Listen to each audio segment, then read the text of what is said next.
They always said family comes first. But they never told me that sometimes, family is the one who hurts you the most. The words echoed in my mind as I stared at the notification on my phone, another missed call from my mother. 37 missed calls in the last hour, to be exact.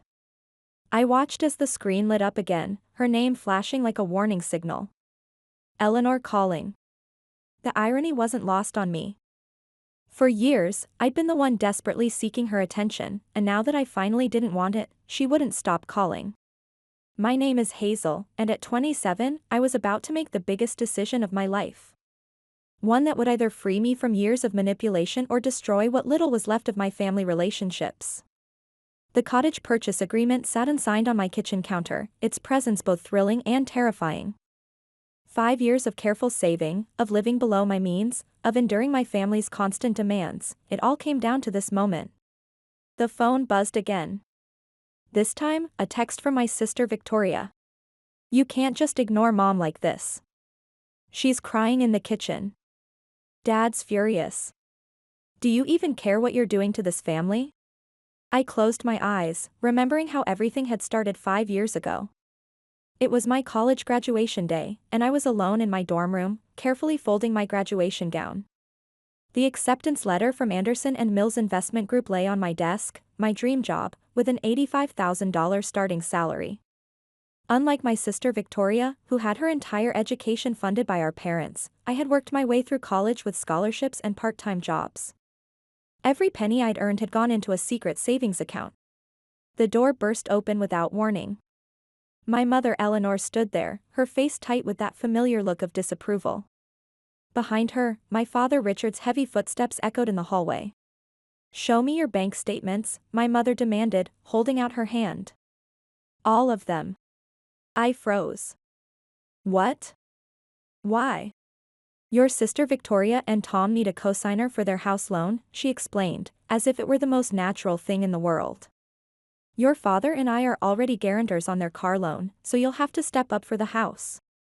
The familiar knot formed in my stomach, the same one I'd felt every time they'd favored Victoria, every time they dismissed my achievements while praising her mediocre ones. But this time, something was different. Maybe it was the job offer letter on my desk, or maybe it was just years of resentment finally bubbling to the surface. "No," I said quietly. "Excuse me." I said no, Mom. "My bank accounts are private. I need my savings to start my own life." My father stormed and then, his face red with anger. "Private? From your own parents? After everything we've done for you? Everything they'd done for me? They'd paid for Victoria's entire education, her car, her wedding, while I'd worked every weekend, maintained a perfect GPA for my scholarship, and saved every extra dollar I could." The argument that followed was explosive. Words like selfish and ungrateful were thrown around. My father threatened to withdraw the minimal support they'd given me if I didn't comply. But for the first time in my life, I stood my ground. My best friend from freshman year, Jade, found me hours later, sitting on the floor surrounded by unpacked boxes. She took one look at my tear-stained face and pulled me into a hug. "You did the right thing," she whispered. "They can't control you forever." 3 months later, at Victoria's wedding, I learned the true cost of my defiance. As maid of honor, I'd prepared a heartfelt speech about my sister. But when the time came, my mother suddenly announced that poor Hazel was feeling unwell, and gave the speech herself. I sat there, humiliated, as she wove a narrative about Victoria's perfection and my supposed jealousy. That night, I made 2 promises to myself: I would never let them control my finances, and I would find a way to build my own life, free from their manipulation. Jade and her family became my unexpected salvation. Her parents owned several properties and offered me a 1-bedroom apartment at half the market rate, $900 instead of $1,800. "We trust you," they said simply, and those 3 words meant more than they could know. I threw myself into my work at Anderson and Mills, earning promotion after promotion. Every raise went straight into savings. While my colleagues splurged on designer clothes and fancy restaurants, I lived frugally. My coworkers teased me about being too careful with money, but I had a plan. Victoria's life took a different path. 3 kids in 5 years: Madison, Tyler, and little Noah. Each birth was celebrated with lavish parties funded by our parents. Each time, the hints about my single status grew stronger. "Tick-tock," my mother would say, pointing meaningfully at my flat stomach. But I stayed focused. I knew what I wanted, a small country house, away from their constant surveillance. The pandemic had made remote work common at our firm, and I only needed to be in the office for important meetings. Last week, I finally had enough for a down payment. And then I found it, a cozy cottage with a wraparound porch, 40 minutes from the city. 2 bedrooms, a modern kitchen, and a sunroom overlooking a small garden with raised beds and a greenhouse. The price was right in my range. I hadn't meant to tell them. But at tonight's family dinner, caught up in my excitement, I let it slip. "I'm buying a house," I said, and the chaos that followed revealed everything I needed to know about my family's true nature. "Of course you're buying it for Victoria and her family," my mother had said, as if it were the most obvious thing in the world. "That's what we've been planning all along. Why else would we let you save all that money?" Let me save my own money. As if my earnings, my sacrifices, my careful planning had all been part of their grand scheme. Now, staring at my phone as it lit up for the 38th time, I felt strangely calm. The cottage purchase agreement still lay on my counter, waiting for my signature. My mother's latest text glowed on the screen: "This is your last chance, Hazel. Don't throw away your family for some selfish dream." The real estate agent's words echoed in my mind: "The sellers need an answer by midnight." I glanced at the clock, 10:47 p.m. Just over an hour to decide. Another text from Victoria: "Mom says if you do this, there's no coming back. Is that what you want? To destroy everything?" My hands trembled as I picked up the pen, but my voice was steady as I spoke to my empty apartment. "No, Victoria. I'm not destroying everything. I'm finally building something, for myself." The signature on the cottage purchase agreement changed everything. I expected anger, but what followed was beyond anything I could have imagined. The first strike came at 6 a.m. the next morning. My phone exploded with notifications. I'd been tagged in a series of Facebook posts by my mother. Old family photos, each captioned with carefully crafted guilt trips. "Remember when we were a real family? Before money became more important than blood. When some people still understood the meaning of family duty." I was reaching to block her when a message from Brandon, Victoria's husband, popped up: "Your sister's been crying all night. The kids keep asking what's wrong with Aunt Hazel. How do we explain to them that their aunt chose a house over their future?" My fingers hovered over the keyboard, but before I could respond, an email notification caught my eye. From my firm's HR department: "Urgent, concerning recent allegations." Someone had sent an anonymous email questioning my professional ethics and handling of client accounts. The timing wasn't coincidental. "You need to document everything," Jade advised over coffee that afternoon, her lawyer father's influence showing. "Every call, every message, every post. This isn't just family drama anymore, they're trying to destroy your life." She was right. I started keeping records, watching as the pattern of harassment grew more sophisticated. My mother had always been skilled at manipulation, but this was different. This was calculated. The next week brought a new wave of attacks. Distant relatives I hadn't spoken to in years suddenly reached out, their messages a mix of concern and condemnation. "Eleanor is devastated. Your father's blood pressure is through the roof. How could you do this to Victoria's children?" But it was the letter in my mailbox that truly chilled me. Typed, unsigned: "What would your colleagues think if they knew about the incident from your junior year?" A reference to a completely fabricated event, but the threat was clear. I changed my phone number, but they found ways. Victoria created new email accounts daily. My father's business associates coincidentally ran into me at lunch spots near my office. Even my apartment's concierge began giving me strange looks, no doubt after some conversation with my mother. The pressure peaked when Madison, Victoria's 7-year-old, called me sobbing. "Mommy says we might have to live in our car because you're being mean." The manipulation of children, that was my mother's specialty. That night, I couldn't sleep. The sound of Madison's tears kept echoing in my head. I found myself scrolling through old photos on my phone, birthday parties, Christmas mornings, family vacations. But now I saw them differently. In every image, there was a pattern I'd been too close to see before. Victoria always front and center. Me, slightly off to the side. My mother's hand always on Victoria's shoulder, never mine. The next morning brought a new tactic. An email from Brandon's construction company, offering a special family rate on a larger house in their new development. Big enough for everyone, the email emphasized.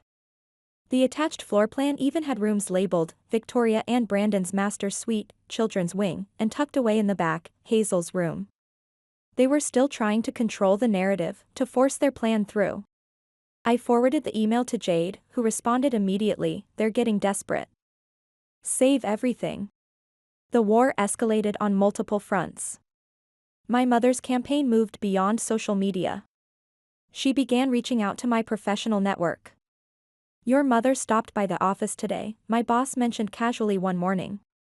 "She seemed very concerned about your mental state." I felt the blood drain from my face. They were trying to undermine my professional reputation now.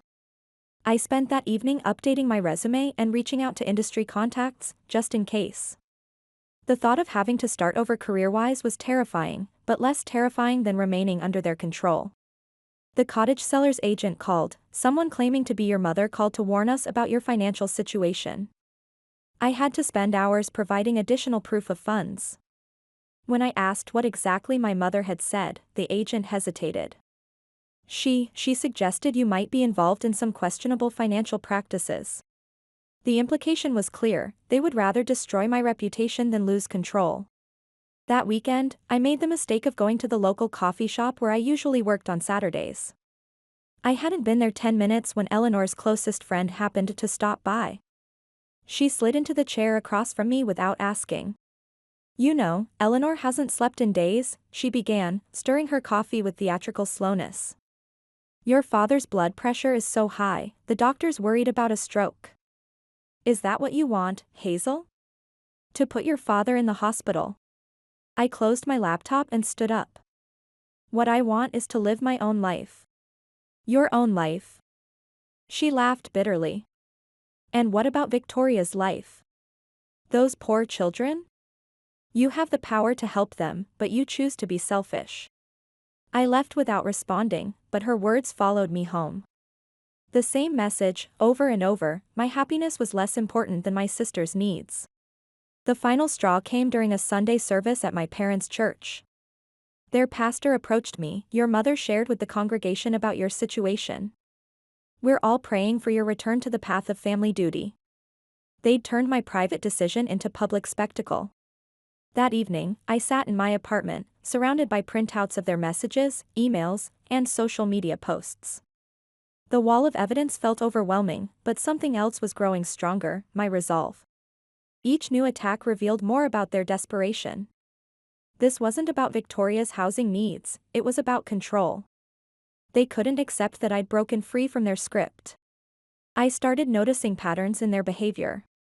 My mother's attacks came in waves: social media barrages in the morning, flying monkeys in the afternoon, emotional manipulation through the children in the evening. Victoria's messages always increased after family dinners, suggesting they were coordinating their efforts. Even their choice of weapons was telling. They attacked my professional reputation because they knew my career was my path to independence. They used the children because they knew I loved them. They involved the church because they knew I'd been raised to respect authority. But their most revealing tactic was the constant reference to family duty. "Family comes first," they said, but they never acknowledged that I was family too. In their eyes, I existed only to serve Victoria's needs. I called Jade, who had been my rock through all of this. "They're not going to stop, are they?" "No," she said quietly. "But that's exactly why you need to finish this. You're not just buying a house, Hazel. You're buying your freedom." She was right. Every manipulative message, every attempt at professional sabotage, every weaponized family connection, they were all proving exactly why I needed to escape. That night, I began preparing for what I knew would be the final battle. I opened my laptop and began composing an email to my company's legal department, documenting the pattern of harassment. Then another to my real estate agent, confirming my commitment to the purchase. I created a spreadsheet tracking every incident, dates, times, methods of contact, specific threats or manipulation tactics used. The pattern was clear: this was coordinated psychological warfare. A new text arrived from Victoria: "Mom's planning to visit your office again tomorrow. Last chance to fix this, Hazel." I smiled grimly, thinking of the security notification I'd already sent to our office reception. For once, I was a step ahead of their games. The cottage purchase would close in 3 days. My escape route was set. But as I documented each new attempt at manipulation, one thing became crystal clear: this wasn't just about buying a house anymore.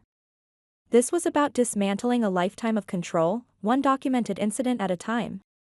They thought they were breaking me. Instead, they were giving me the ammunition I needed to break free. I looked at the wall where I'd pinned all their messages and threats. In a strange way, they'd given me a gift. Every attack, every manipulation, every attempt at control only strengthened my resolve. They were showing me exactly why I needed to escape, proving with every action that my decision was right. Tomorrow would bring new attacks, new attempts to break my will. But tonight, surrounded by the evidence of their desperation, I felt stronger than ever. They had taught me well, about documentation, about persistence, about using every available resource to achieve a goal. Now I would use those lessons to free myself from them. The final showdown came 3 days before closing, on a stormy Sunday evening. I was packing boxes in my apartment when the buzzer rang. Through the grainy intercom screen, I saw them, my entire family. Eleanor, Richard, Victoria, Brandon, and even the children. A perfect tableau of emotional manipulation. "Hazel, open this door right now." My father's voice crackled through the speaker, that familiar tone of command that had controlled me for so many years. I pressed the intercom button. "No. I have nothing more to say." "The children are cold and wet," my mother's voice, practiced in guilt manipulation. "Would you leave your own niece and nephews standing in the rain?" Madison's small voice piped up, clearly coached: "Please, Aunt Hazel, we miss you." My hand trembled over the buzzer. They knew exactly what buttons to push. But then I remembered Jade's words: "The moment you open that door, they win." "Victoria, take the kids home," I said firmly into the intercom. "They shouldn't be part of this." "Part of what?" Victoria's voice rose hysterically. "Part of their aunt destroying our family? They're already part of it." I heard Noah start crying in the background, and my heart clenched. But I stood firm. "Take the kids home." 10 minutes of silence followed. Through the security camera, I watched Victoria and Brandon leave with the children. But my parents remained, standing like sentinels in the rain. The buzzer rang again. And again. And again. Finally, against my better judgment, I pressed the button. "What do you want?" "We're not leaving until we talk," Eleanor said. "You can either let us in, or we'll stay here all night. Your choice." I knew they would do it too. Eleanor had once spent 6 hours sitting in her car outside Victoria's college dorm until she agreed to change her major from art to business. My mother's persistence was legendary. Taking a deep breath, I buzzed them in. They were dripping wet when they entered my apartment, but Eleanor's makeup was perfect as always. She took in the half-packed boxes with a practiced sneer. "So, you're really going through with this childish rebellion?" "This isn't a rebellion, Mom. This is my life. Your life." Richard exploded, water flying from his coat as he gestured wildly. "What about your sister's life? Her children's lives? What about them?" I shot back. "Why is it my responsibility to house Victoria's family?" "Because that's what family does." Eleanor's voice rose. "We sacrifice for each other. We help each other. Or have you forgotten every sacrifice we made for you?" I laughed then, a sharp, bitter sound that surprised even me. "Sacrifices? Like making me work through college while paying Victoria's full tuition? Like forcing me to miss classes for Victoria's events? Like sabotaging my maid of honor speech at her wedding?" We did what was best for both of you, Eleanor said smoothly. Victoria needed the support. You needed to learn independence. No, I said, my voice steady. You did what was easiest for you. Victoria was easy to love. I was the difficult one. The one who questioned, who didn't fit your perfect family narrative. How dare you? Richard stepped forward, his face red. After everything we've done. Everything you've done? I pulled out my phone. You mean like sending anonymous complaints to my workplace? Like trying to sabotage my house purchase? Like using the children as emotional weapons? I opened my documentation folder and started reading. March 15, 9:47 a.m. Eleanor Parker calls HR department claiming concerns about my mental stability. March 16, 2:15 p.m. Richard Parker attempts to access my private financial records through his golf buddy at the bank. You've been documenting us? Eleanor's voice held a new note, uncertainty. Every call. Every message. Every attempt at manipulation. I met her eyes. I learned from the best, Mom. You taught me how to be thorough. This is ridiculous, Richard blustered. We're your parents. Yes, you are. And that's exactly why this has to stop. I took a deep breath. I have enough evidence of harassment and attempted professional sabotage to get a restraining order. I don't want to do that, but I will if I have to. Eleanor's face went white. You wouldn't dare. Try me. I held up my phone. One more attempt to interfere with my life, one more call to my workplace, one more manipulation of the children, and I'll file the paperwork. How would that look at your country club, Mom? In your church community? For the first time in my life, I saw fear in Eleanor's eyes. She taught me well, perhaps too well. I knew exactly where to hit. You're not the daughter I raised, she whispered. No, I agreed.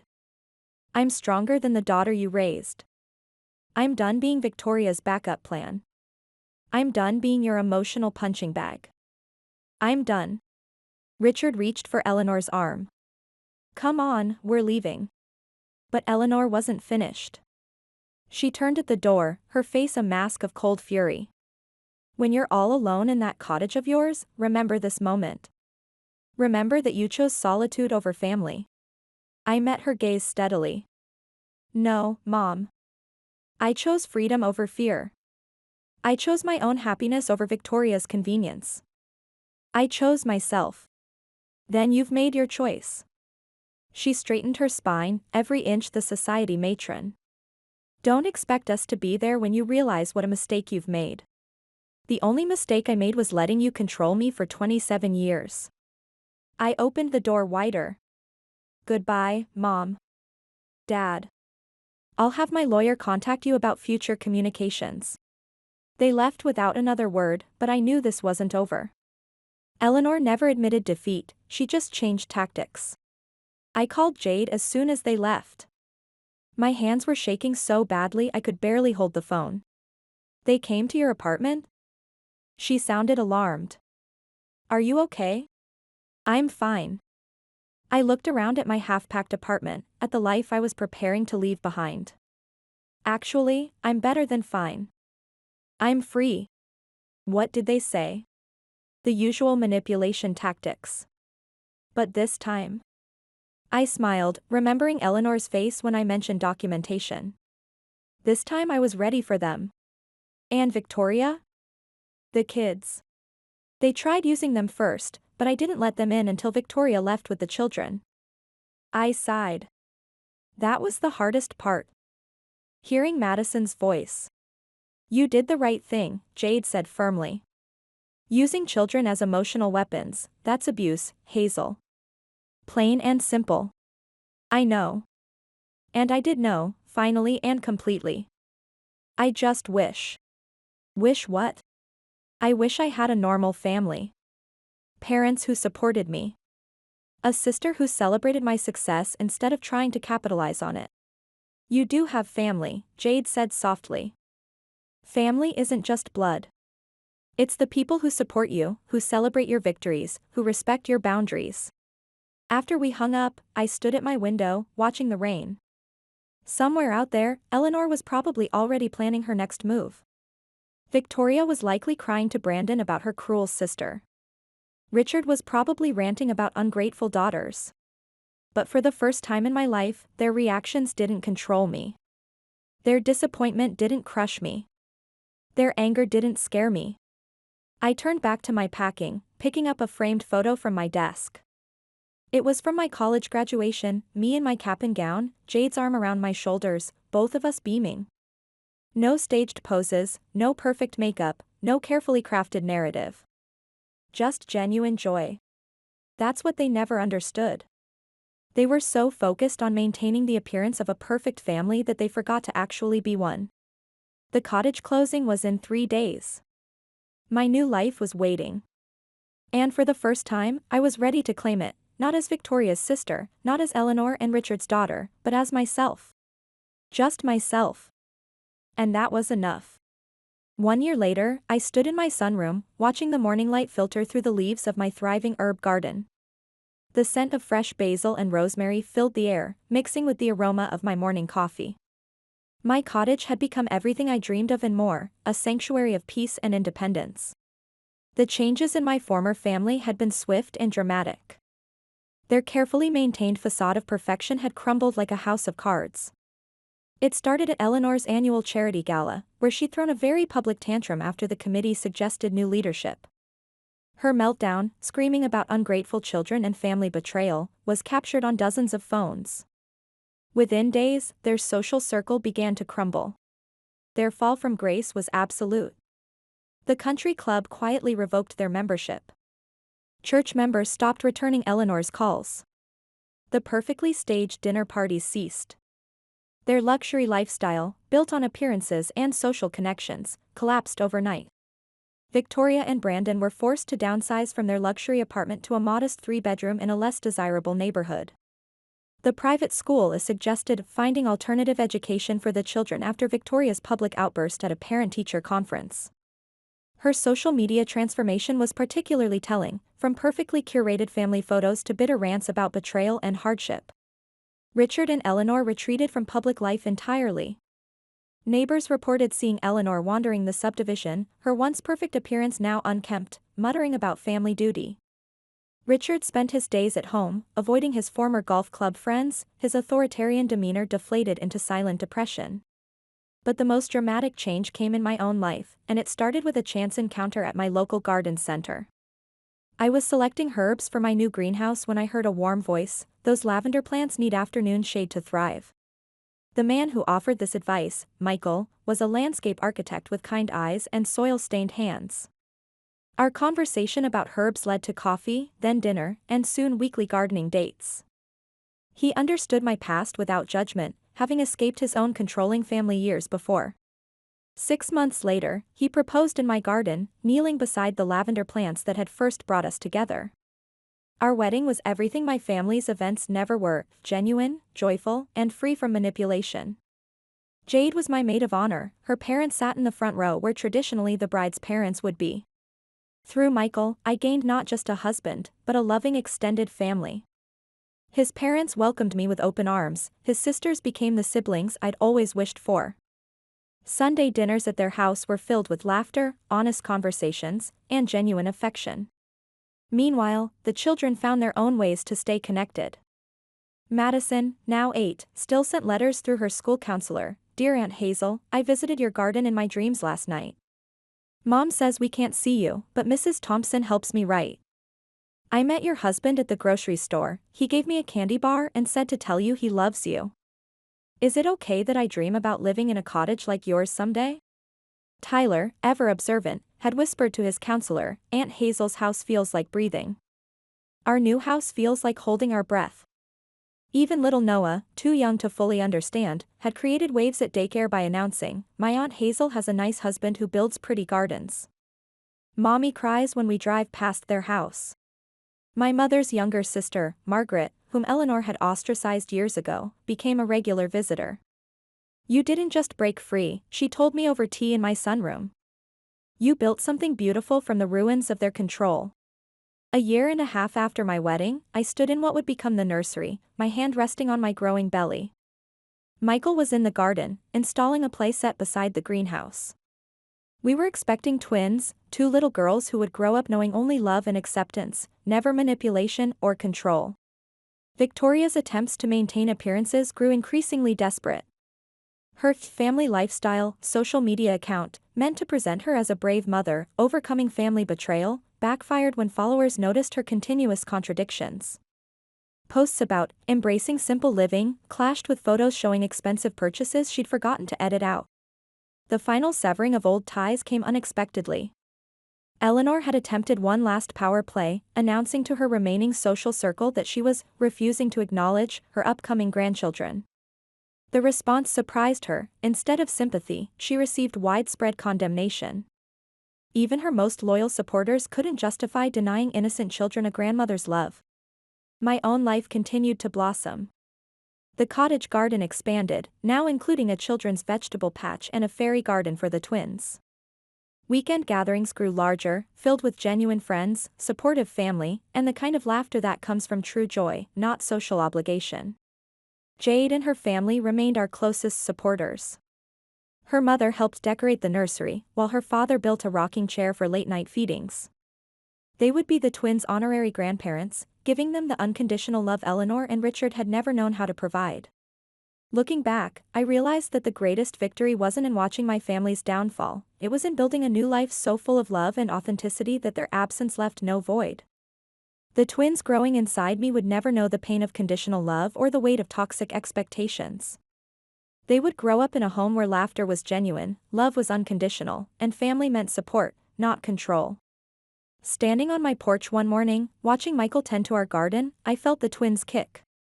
A family of cardinals had nested in our maple tree, their red feathers bright against the green leaves. I remembered something Madison had written in her last letter. Mom says you abandoned us, but I think you just needed to build your own nest. She was right. I had built my own nest, and it was flourishing. Not because of my family's downfall, but because I'd finally found the courage to choose love over fear, authenticity over appearance, and personal growth over toxic bonds.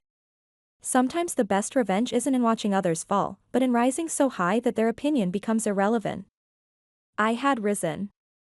And I would keep rising, showing my daughters that true family is built on love, not obligation, and that the bravest thing you can do is choose your own happiness.